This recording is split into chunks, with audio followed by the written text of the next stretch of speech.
vez, boa noite a todos. Sejam todos bem-vindos à casa do Senhor para mais um culto de louvor e adoração e agora para ouvirmos a sua palavra. Uma comissão, irmãos, é um encargo e uma obrigação. Nós podemos também dizer que uma comissão é uma autorização para realizar certa tarefa. É uma função que foi entregue a uma pessoa ou a um grupo de pessoas. E quando pensamos na nossa realidade como igreja, Deus ele entregou uma grande função, um grande encargo, uma grande obrigação para todos os homens que foram alcançados pelo Evangelho do nosso Senhor e Salvador Jesus Cristo. Ou seja, Deus entregou esta comissão para as suas igrejas. E esta grande comissão, ou função, ou obrigação, é o privilégio de fazer todos os homens adoradores. Deus, ele nos deu essa comissão, Deus nos entregou esta tarefa. Nós somos obrigados a cumprir este encargo, porque Deus, ele tem como objetivo, através da nossa tarefa, do nosso trabalho, tornar os homens verdadeiros adoradores. E esta tarefa foi o próprio Senhor Jesus quem nos entregou. Foi Ele quem nos encarregou de cumprir esta grande tarefa, esta grande comissão, este grande encargo. E isso está de maneira bem clara no texto que nós lemos agora há pouco, Mateus capítulo 28, versos de 18 a 20. Nós vamos ler mais uma vez este texto, Mateus capítulo 28, versos de 18 a 20. Mateus capítulo 28, versos 18 a 20, o Senhor Jesus, aqui no seu Evangelho, no Evangelho de Mateus, ele nos diz o seguinte: Jesus, aproximando-se, falou-lhes, dizendo: toda a autoridade me foi dada no céu e na terra. Ide, portanto, fazei discípulos de todas as nações, batizando-os em nome do Pai, e do Filho e do Espírito Santo, ensinando-os a guardar todas as coisas que vos tenho ordenado. E eis que estou convosco todos os dias até a consumação do século. Vamos orar, irmãos. Pai, nós estamos na Tua dependência, na dependência do Teu Espírito Santo, que Ele nos ilumine, nos capacite, que Ele abra os nossos olhos para desvendar os Teus ensinamentos, entender a Tua palavra, para praticar estes ensinamentos. Nós dependemos do Senhor, para que as nossas almas sejam edificadas com os ensinamentos da Tua palavra. E esse é o nosso desejo, ó Deus. A nossa alma tem sede de Ti. Nós queremos conhecer mais a Tua palavra. Queremos particularmente, ó Deus, entender um pouco mais acerca dessa grande tarefa que foi confiada à igreja. Nós queremos, ó Deus, cumprir essa obrigação da maneira adequada, como o Senhor nos determinou na Sua palavra. Por isso, Senhor, nós pedimos o Teu auxílio. Pedimos, ó Deus, a Tua orientação. Pedimos que cada alma aqui nesta noite, Senhor, seja edificada. Se porventura alguém que está entre nós não tem o entendimento do Evangelho, da salvação, da obra de Cristo, que possa ter nesta noite e por Ele ser salvo. Tudo isso, Senhor, nós humildemente pedimos, no nome do nosso Senhor e Salvador Jesus Cristo. Amém. Amém. Quero enfatizar a seguinte verdade para pensarmos nesta noite. Missões é a arte de fazer verdadeiros adoradores.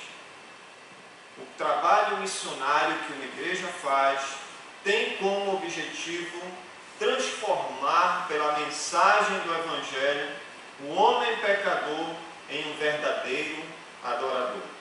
O trabalho da igreja em anunciar a Cristo tem como objetivo este: tornar o homem perdido um verdadeiro adorador.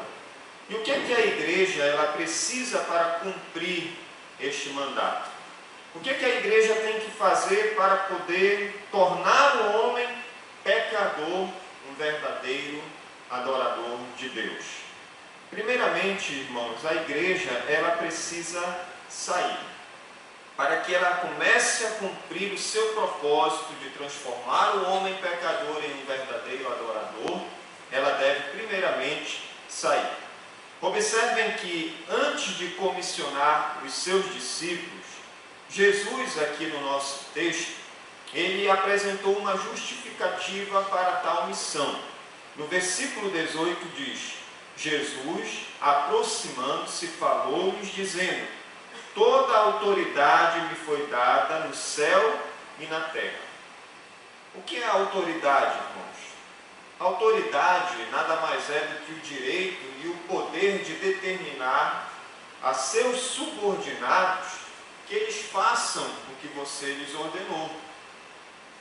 Isso pode ser exemplificado através de um pai que dá uma ordem para os seus filhos, um professor que tem o domínio sobre a sua classe, sobre os seus alunos, um tenente que está comandando o seu pelotão. Então, todos esses exemplos nos mostram que existem pessoas que têm o direito, têm o poder, e elas podem estar direcionando os seus comandados para fazerem aquilo que ela lhes ordenou. Um exemplo na palavra de Deus está lá em Mateus 8, versos 8 e 9, quando Jesus ele conversa com o centurião romano, e ele então pede apenas para que Jesus dê uma ordem, porque o seu servo será curado. E ele diz essas palavras porque ele era um homem que tinha pessoas subordinadas a ele. Então ele dizia para o seu servo: faça isso, e ele fazia, faça aquilo outro, e ele também faria. Então a autoridade, meus irmãos, é isso: nós estarmos direcionando, determinando, mandando o que os nossos subordinados eles devem fazer. E esta é a autoridade que Jesus ele tem sobre todas as coisas. Notem aqui, meus irmãos, que a expressão nos céus e na terra, ela significa que a autoridade de Jesus é sobre tudo. A sua autoridade ela é plena. Tudo está debaixo da sua autoridade. Jesus Cristo ele tem autoridade para perdoar pecados. Jesus Cristo tem autoridade para curar. Jesus Cristo tem autoridade para repreender as obras do diabo. Jesus Cristo ele pode segurar as forças da natureza. Ele também tem autoridade para ressuscitar mortos e para nos dar a vida eterna. Nada foge da autoridade do Senhor Jesus Cristo. Então, depois de afirmar que toda a autoridade nos céus e na terra lhe foi dada, Jesus então diz no verso 19, na primeira parte: ide, portanto, fazei discípulos de todas as nações. Então, de posse dessa autoridade, a igreja ela deve sair. Lembrem-se que quando Jesus ele começa a parábola do semeador, ele diz como? Eis que o semeador saiu para semear. Quem é esse semeador? É aquele que possui a semente, que é a palavra de Deus. É a pessoa responsável por espalhar essa semente, por plantar essa semente no coração dos homens. Nós temos essa responsabilidade. Nós temos a semente da palavra de Deus. Nós conhecemos o Evangelho. Nós sabemos qual é o nosso Evangelho. Quem é o Jesus que nos salvou, o Jesus que nós conhecemos através da sua palavra. E esse Jesus, esse Evangelho que está em nosso poder, nós devemos semear no coração dos homens com toda a autoridade. Mas para que isso aconteça, meus irmãos, nós precisamos sair. Mas sair para onde? Para o mundo. O campo da nossa atuação é o mundo. É no mundo que nós temos que ir e anunciar a palavra de Deus com toda a autoridade que o Senhor Jesus nos deu. E Ele então aqui, meus irmãos, Ele exige a nossa saída para que essa tarefa ela seja realizada. Evidentemente que as nossas orações são importantíssimas. Evidentemente que o nosso preparo ele é indispensável. Evidentemente que a nossa contribuição, seja financeira, pelos nossos dons, os nossos talentos, ou qualquer uma outra forma adequada, são importantes face à urgência dessa tarefa. Porém, meus irmãos, nada disso deve substituir a responsabilidade, o dever que todo crente ele tem, que é sair e anunciar a palavra de Deus. Cada crente ele foi encarregado para isto. E o nosso referencial para fazer esse trabalho é o Senhor Jesus Cristo. Em Mateus capítulo 9, a partir do verso 36, é-nos dito ali que Jesus percorria todos os povoados, todas as tribos, todos os pequenos vilarejos, as cidades, e ali ele ia não só curando as pessoas, não só libertando as pessoas, como também anunciando o Evangelho. É claro que nós temos a nossa responsabilidade social, sim, mas isso não é o nosso carro-chefe. O nosso carro-chefe é pregar a palavra de Deus, é anunciar o Evangelho, é pregar Cristo para todos os homens. Então nós devemos sair com essa função, tendo Cristo como o nosso exemplo, o nosso referencial. E nós temos que sair também, meus irmãos, levando em consideração que a nossa salvação custou muito caro. Nossa salvação não foi o maior dinheiro desse mundo, as maiores riquezas desse mundo, aquilo que você pode considerar de maior valor para você. A nossa salvação, ela foi entregue a partir do precioso sangue de Jesus derramado na cruz por cada um de nós. Meus irmãos, devemos sair, porque além do custo da nossa salvação, as almas, elas são de um valor imensurável. As almas, elas são de um valor que não se mede. As almas são pessoas que refletem a imagem e semelhança de Jesus Cristo. A imagem e semelhança de Deus, elas carregam essa imagem que foi corrompida pelo pecado. Mas nós temos a solução para que essa imagem ela volte a ser perfeita. Mas isso só acontecerá se nós sairmos levando a mensagem do Evangelho. Meus irmãos, diante dessa saída, a igreja ela não pode nunca correr o risco de negligenciar o dever de fazer verdadeiros adoradores, se eximindo de sair. Ela deve sair ao mundo. E essa saída da igreja deve ser com pressa. Jesus Cristo, em João 4,34, ele diz que uma comida eu tenho. E não é essa comida que vocês trouxeram aqui para mim, para satisfazer o meu corpo. Mas essa comida é fazer a vontade de Deus. Então há pressa em nós sairmos, porque a vontade de Deus ela já foi dada, ela já foi decretada. Ela está de maneira muito clara aqui. Então nós não podemos procrastinar, não podemos adiar, não podemos colocar outras prioridades à frente dessa que é a nossa maior prioridade, que é sair. Outro erro, irmãos, a ser evitado é a falta de visão. Ali mesmo em João 4, versículo 35, Jesus Cristo levanta os olhos, olha os campos e ele diz: já estão brancos, prontos para a ceifa. Jesus não diz: ainda falta uma semana, ainda falta um mês, ainda faltam 3 meses. Não. Ele olha os campos e diz: estão brancos para a colheita, prontos para a ceifa. As pessoas estão assim, meus irmãos. Elas estão prontas para serem colhidas. Não sabemos quem são as pessoas que vão crer.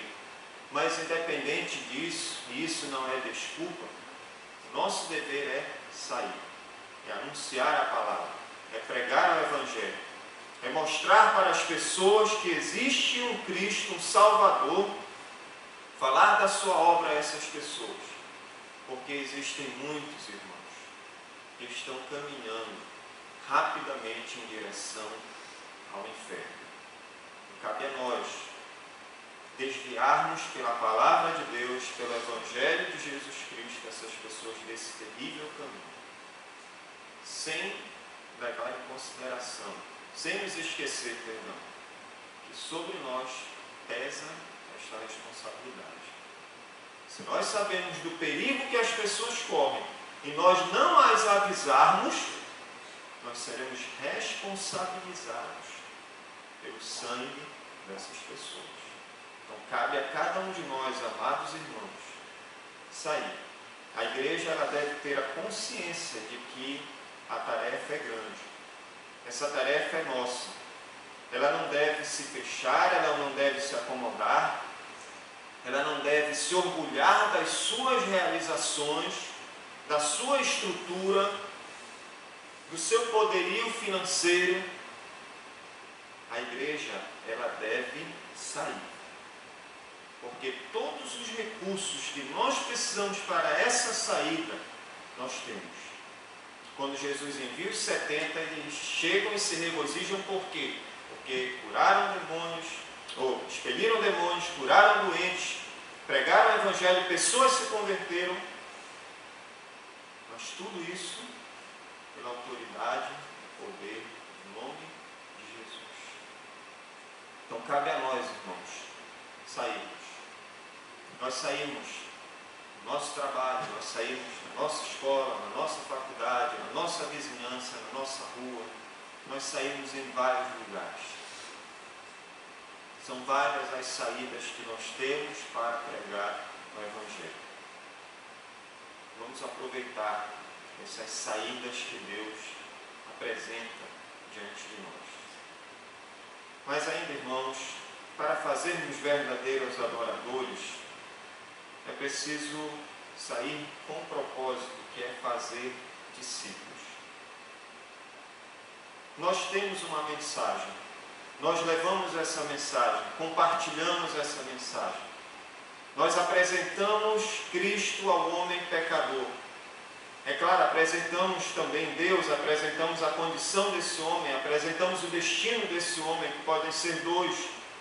Apresentamos Cristo, a sua obra.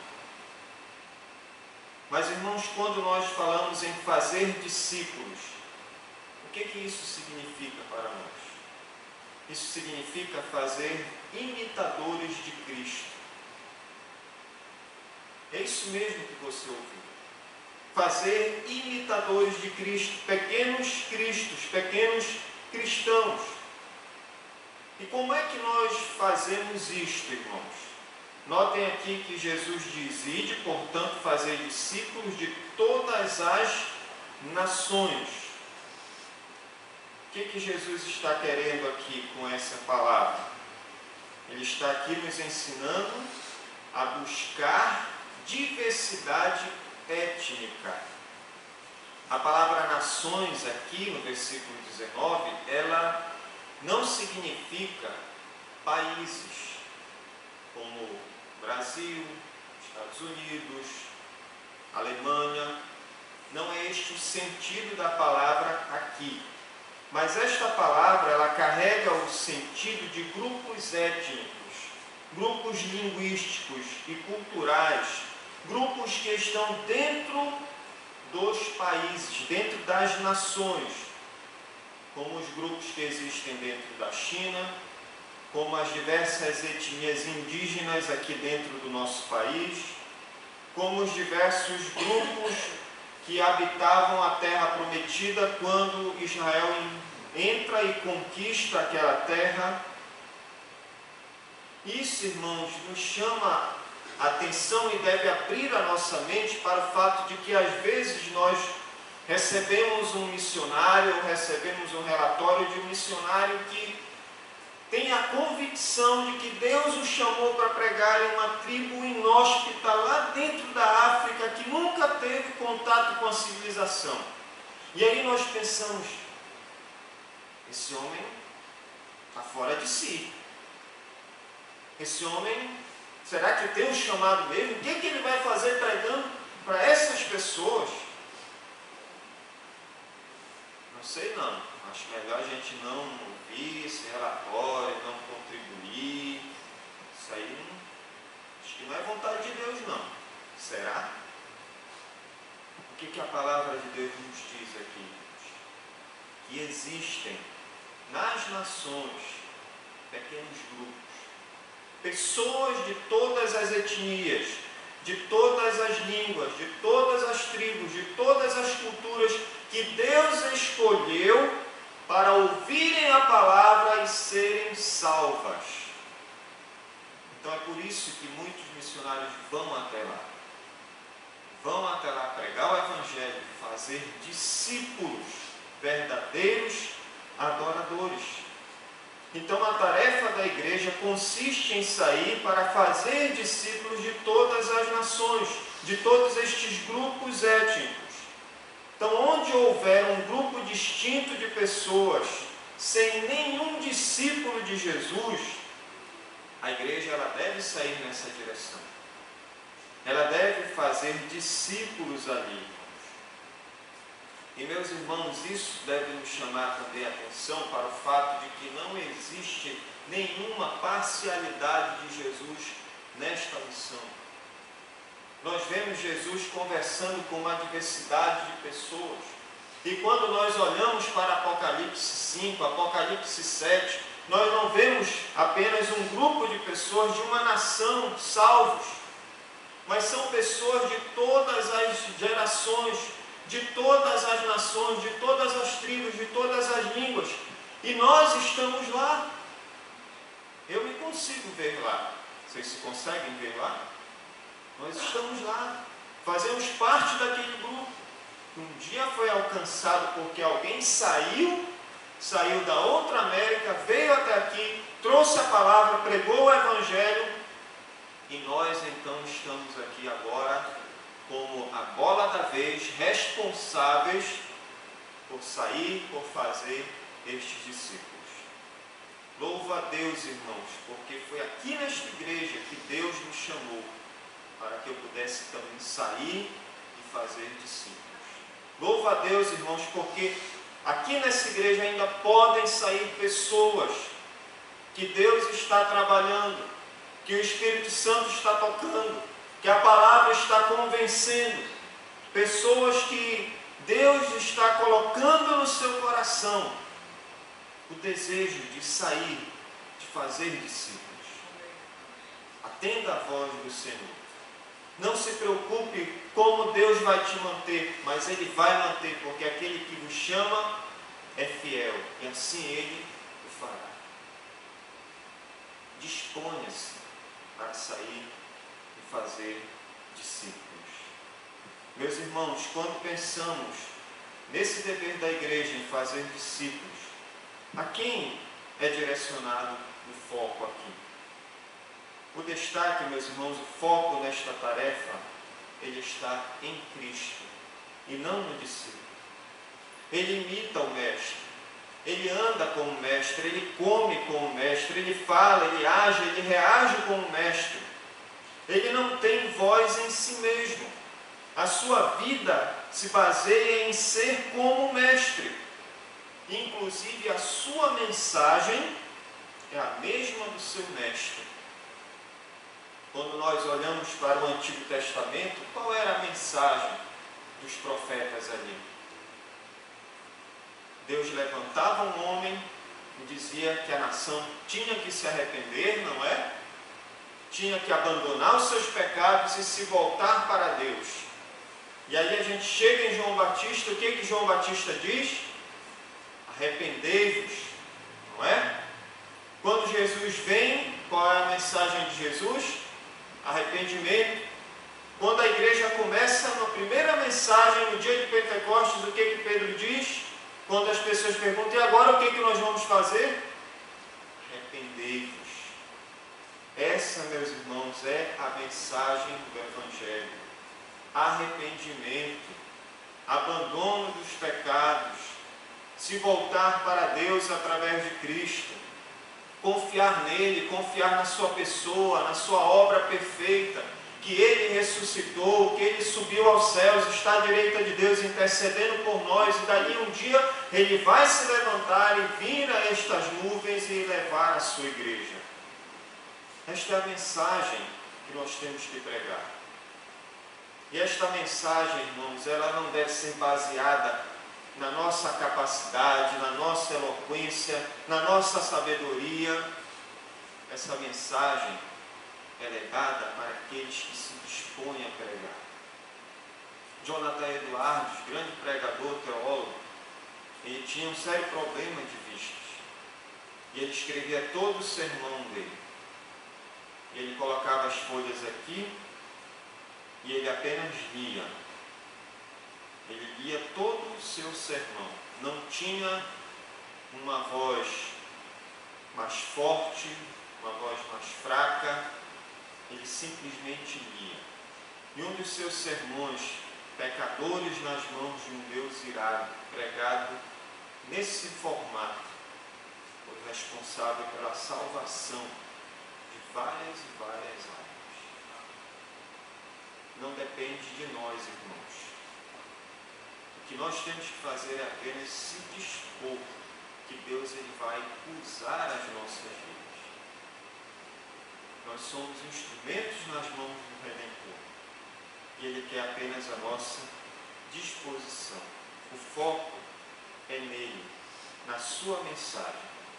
Por isso, para que esse foco ele fique bem claro, conheça bem o seu Mestre. Conheça sobre o amor de Jesus, o perdão de Jesus, a compaixão de Jesus. Conheça sobre o zelo de Jesus Cristo. Conheça sobre o amor dele por Deus. Conheça sobre a sua obra redentora. Conheça tudo o que você puder acerca do seu Mestre, porque é isso que nós vamos apresentar às pessoas. Não vou apresentar a mim, as minhas qualidades, quem eu sou, o que eu tenho, o que eu sou formado. Não. Eu vou apresentar esse Jesus que salva, que transforma, que dá esperança para as pessoas. Esse é o conteúdo da nossa mensagem, irmãos. Mas nós também precisamos aprender a viver acerca da sua vida, dos seus ensinamentos, do seu comportamento, da sua obra.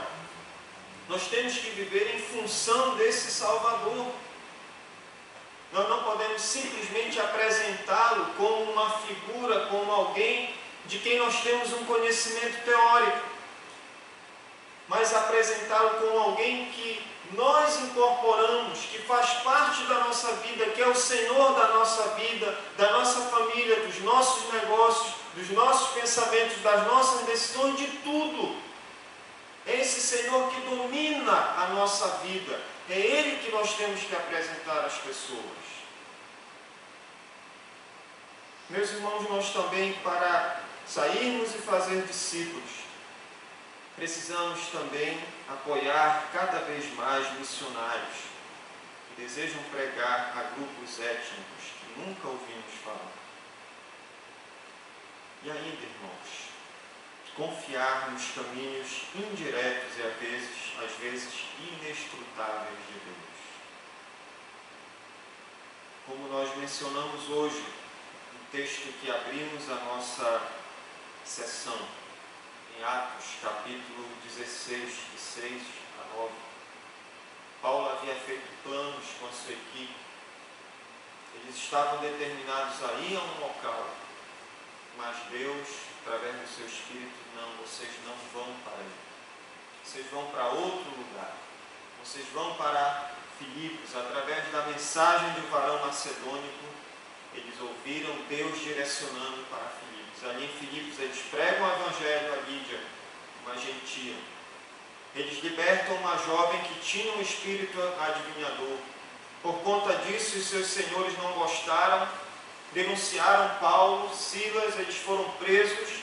Eles estavam ali naquele momento presos, depois de serem açoitados, com as costas todas feridas. Mas o texto nos diz que à meia-noite, aqueles homens oravam e cantavam louvores a Deus. Deus age, Deus os liberta milagrosamente. Um carcereiro desesperado, a ponto de tirar sua própria vida, entrega a sua vida a Jesus, toda a sua família salva e batizada. E ali uma igreja começa. E nós temos essa carta tão maravilhosa que Deus nos deixou, a carta aos Filipenses. Se nós fôssemos colocar um ditado aqui para essa situação, seria: Deus escreve certo por linhas tortas, né? Mas na verdade Deus sempre escreve certo, sempre. Deus nunca falha nos seus planos, nos seus propósitos. Nós é que muitas vezes, irmãos, não entendemos como Deus age, mas independente de como Deus age, Ele nunca vai errar. E aí entra a nossa confiança, irmãos, de se dispor e deixar que Deus, Ele haja através da nossa vida. É isso que Deus quer, meus irmãos.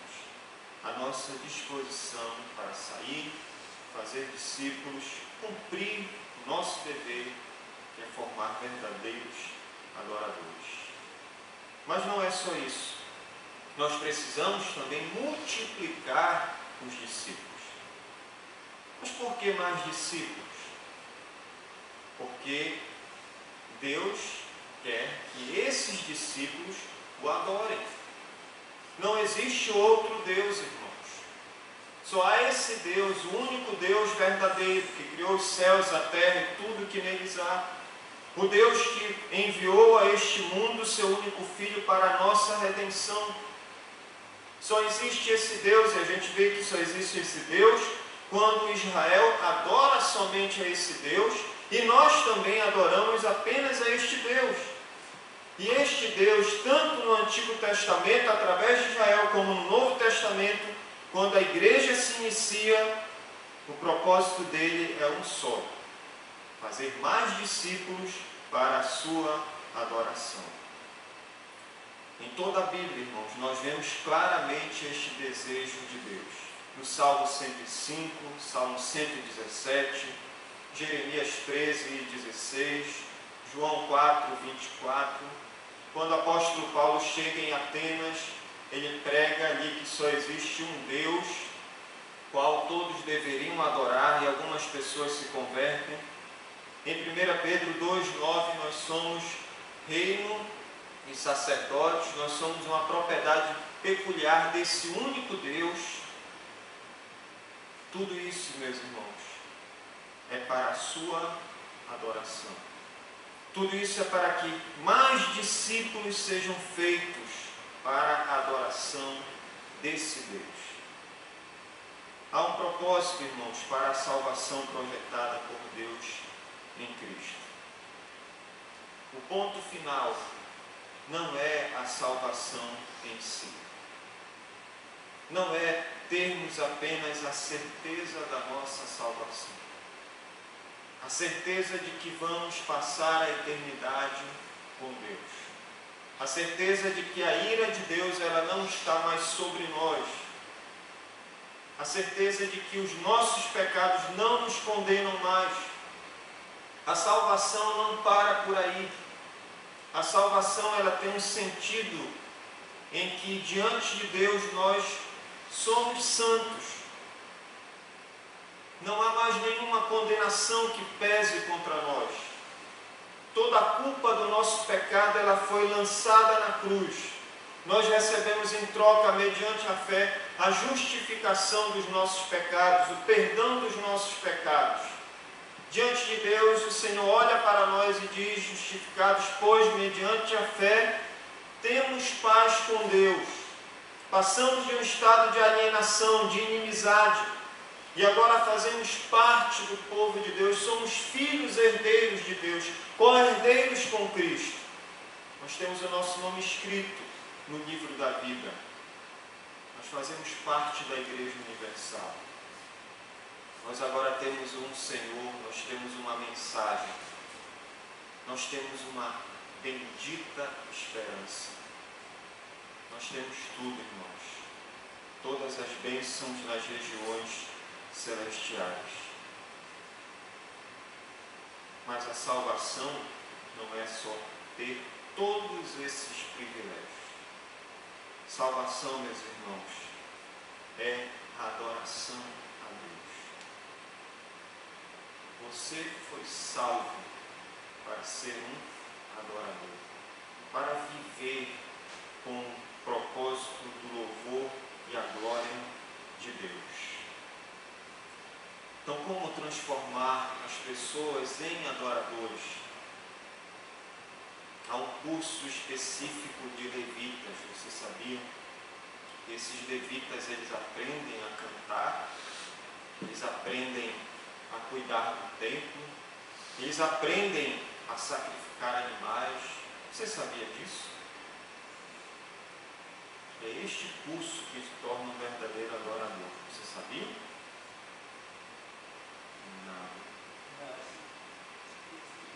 Não é isso, meus irmãos. Calma, não estou pregando nenhuma heresia aqui. Os irmãos já preocupados, arregalando os olhos. Não é assim, meus irmãos, que se faz uma pessoa um adorador. O que se faz um adorador é o ensino e a pregação da palavra de Deus. É ensinar o Evangelho a essas pessoas. Não é apenas levá-los a crer, mas mostrar para eles que uma vez que eles creram, estão salvos. Cristo é o Senhor das suas vidas. Eles devem obediência total, exclusiva a esse Senhor. Nós fomos libertos do império das trevas, mas fomos trazidos cativos a esse Salvador. E a nossa mente, ela está cativa a esse Salvador. Nós temos a mente de Cristo, e o que está na nossa mente vai refletir as nossas ações, a nossa vida. Nós vamos ter prazer em obedecer aos ensinamentos de Cristo, em progredir na vida cristã, em sermos cada vez mais perfeitos, assim como perfeito é o nosso Pai Celestial. Enquanto nós estivermos aqui, meus irmãos, nós estamos sendo trabalhados, transformados, modificados, alguns de uma forma mais dolorida, onde Deus pega a massa de um lado, a massa de outro, joga ali dentro da fornalha, outros de maneira mais tranquila, mais branda, mas Deus está moldando, transformando cada um de nós. O alvo é sermos como Cristo. O alvo está muito claro em Romanos 8, 28.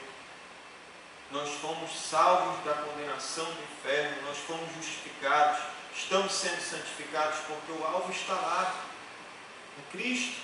E Paulo, ele diz aos Colossenses que ele se esforçava, ele lutava para apresentar todo o homem perfeito em Cristo.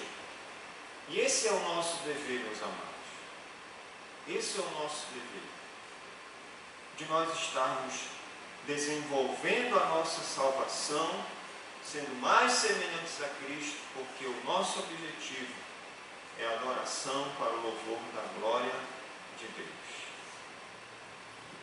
A missão de produzir adoradores, multiplicando os discípulos, ela será enquanto nós existirmos, irmãos. Jesus nos diz aqui no versículo 20: e eis que estou convosco todos os dias até a consumação dos séculos. Até o fim dos tempos, até a volta do Senhor Jesus Cristo, é a nossa tarefa, fazer mais discípulos. Até quando se estender esta promessa? no caso, a consumação do século, Ele vai sempre estar conosco, e enquanto Ele estiver conosco, nós temos que cumprir a nossa tarefa de multiplicar o número de discípulos. Por isso, meus irmãos, vamos investir cada vez mais em missões. Vamos produzir mais discípulos para a adoração a Deus. Mais uma vez eu faço um apelo aqui. Disponha-se, levante-se, vá, saia da acomodação, aproxime-se de Cristo. Quantas pessoas você já teve o privilégio de conduzir a Cristo na sua vida como um crente? A quantas pessoas você abordou e testemunhou do Evangelho? A quantos missionários você sacrificou aquele dinheiro que poderia ser para um celular, para um tênis, para uma camisa, mas não, está aqui, eu quero dar para missões, porque eu quero que o missionário vá e faça mais discípulos. Quantas vezes você já fez isso? Quantas vezes você olhou para esse Deus como Isaías e contemplou Deus na sua majestade? Olhou para você e viu que você é um pecador indigno, mas pela sua graça você foi alcançado. E quantas vezes Deus já não te desafiou? Vá, pregue, anuncie. E você tem estado relutante.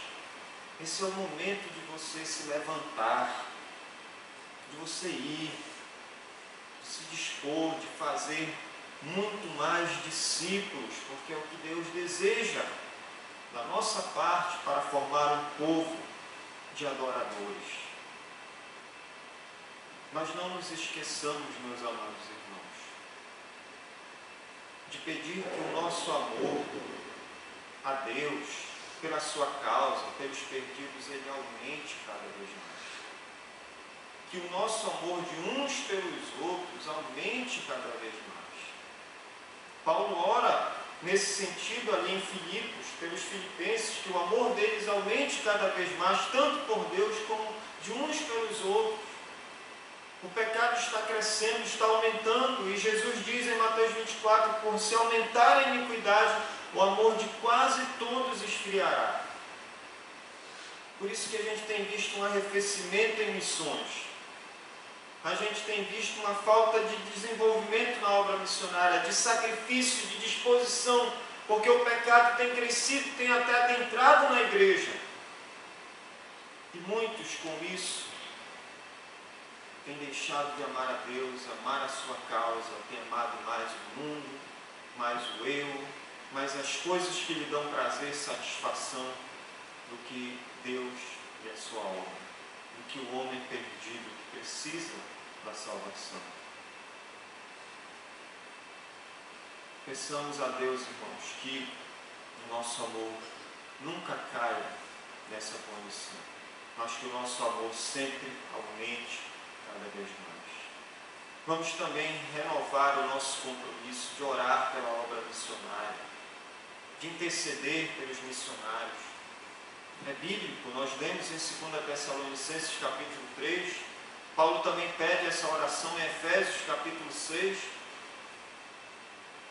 e nós estamos acompanhando que cada vez mais a perseguição em determinados países ela aumenta. Aos perigos que os missionários passam, os filhos dos missionários, como a filha daquele missionário que recentemente foi encontrada morta. Existem perigos, irmãos, porque o mundo ele é contra a mensagem do Evangelho. Ele é o nosso inimigo, ele nos persegue, ele nos odeia. Então nós precisamos das orações, nós precisamos banhar os nossos missionários de oração, para que Deus esteja ali com eles, encorajando, capacitando, livrando do mal, abrindo portas para a pregação da palavra, tudo com o propósito de multiplicar o número de discípulos. Contribua, meus irmãos, também. Contribua financeiramente, porque também é o meio que Deus determinou para que a obra alcance mais discípulos. Estabeleça alvos particulares. Eu vou contribuir com tanto. E eu vou fazer esse voto com Deus, eu vou cumprir com o meu voto, eu vou cumprir com essa obrigação de estar sempre contribuindo com esse valor. Estabeleça também desafios pessoais para você. Já estou há tanto tempo contribuindo com esse valor, mas Senhor, eu quero contribuir com mais, me ajuda. É necessário. Estabeleça alvos pequenos. Meus irmãos, Deus não está interessado no valor da nossa oferta, mas com a nossa fidelidade, com o nosso coração. Porque se você der R$2 para Deus, se você der R$5, 10 ou 1.000, seja lá qual for o valor, Deus soberanamente, Ele vai pegar aquele valor e vai transformá-lo de tal forma que a sua obra vai ser beneficiada com aquele valor, independente de qual seja. Porque Deus, Ele conhece a necessidade de cada missionário. E Ele vai, eu creio, soberanamente direcionar aquele valor para aquela necessidade daquele missionário. Seja participante da obra do Senhor. Contribua. Estabeleça alvos. Faça isso. Deus, Ele determinou que esse é o meio, que através do nosso dinheiro, a obra de Deus, um dos meios que através do nosso dinheiro a obra de Deus ela caminha. Então é entre você e Deus. Pense nisso, visando a formação de verdadeiros adoradores, multiplicando o número de discípulos. Então, meus irmãos, a igreja ela tem uma missão. Essa missão ela não pode ser adiada. É uma missão urgente, uma missão que deve ser feita e logo. Essa missão consiste em produzir verdadeiros adoradores. Para isso, não se esqueça de que devemos sair porque temos autoridade no nome de Jesus para isso. Temos que sair com o propósito de fazer discípulos e multiplicar o número de discípulos. Que o nosso Deus nos ajude a colocarmos em prática esses ensinamentos que o Senhor nos trouxe na grande comissão. Amém? Vamos orar. Pai, nós te louvamos pelo desafio que a Tua palavra nos trouxe nesta noite. Te louvamos, ó Deus, porque a Tua obra ela é feita assim, através de desafios. A obra missionária é para pessoas que estejam dispostas a encarar esse desafio. O desafio, ó Deus, de produzir verdadeiros adoradores, saindo, fazendo discípulos e multiplicando o número de discípulos. Conceda, Senhor, a esta igreja intrepidez, coragem, poder do Teu Espírito Santo, conhecimento do Evangelho, conhecimento do nosso Mestre, desprendimento, Senhor, para que este propósito estabelecido para ela na grande comissão pelo Senhor Jesus venha a ser cumprido, que é fazer verdadeiros adoradores. Desperta-nos, ó Deus, aviva a Tua igreja. Se há alguém aqui entre nós, ó Deus, independente da idade, que tem sentido o chamado do Senhor para servir na Tua obra, que esta pessoa possa se levantar e se dispor, Senhor Deus, como grandes servos do passado se dispuseram para ir e anunciar o Evangelho. Também pedimos, ó Deus, pela visão missionária desta igreja, que ela, ó Deus, através do desafio proposto, possa pensar em adotar mais missionários, em orar mais, em contribuir mais, em estar, meu Deus, alargando a sua visão, tendo a visão que Cristo teve, de olhar sempre para os campos e verificar que eles estão brancos, prontos para ser. Ajuda-nos, ó Deus, pois este é o propósito da existência da igreja. Estarmos aqui evangelizando, formando verdadeiros adoradores para o louvor da Tua glória. Tudo isso nós pedimos e agradecemos em nome do nosso Senhor e Salvador Jesus Cristo. Amém.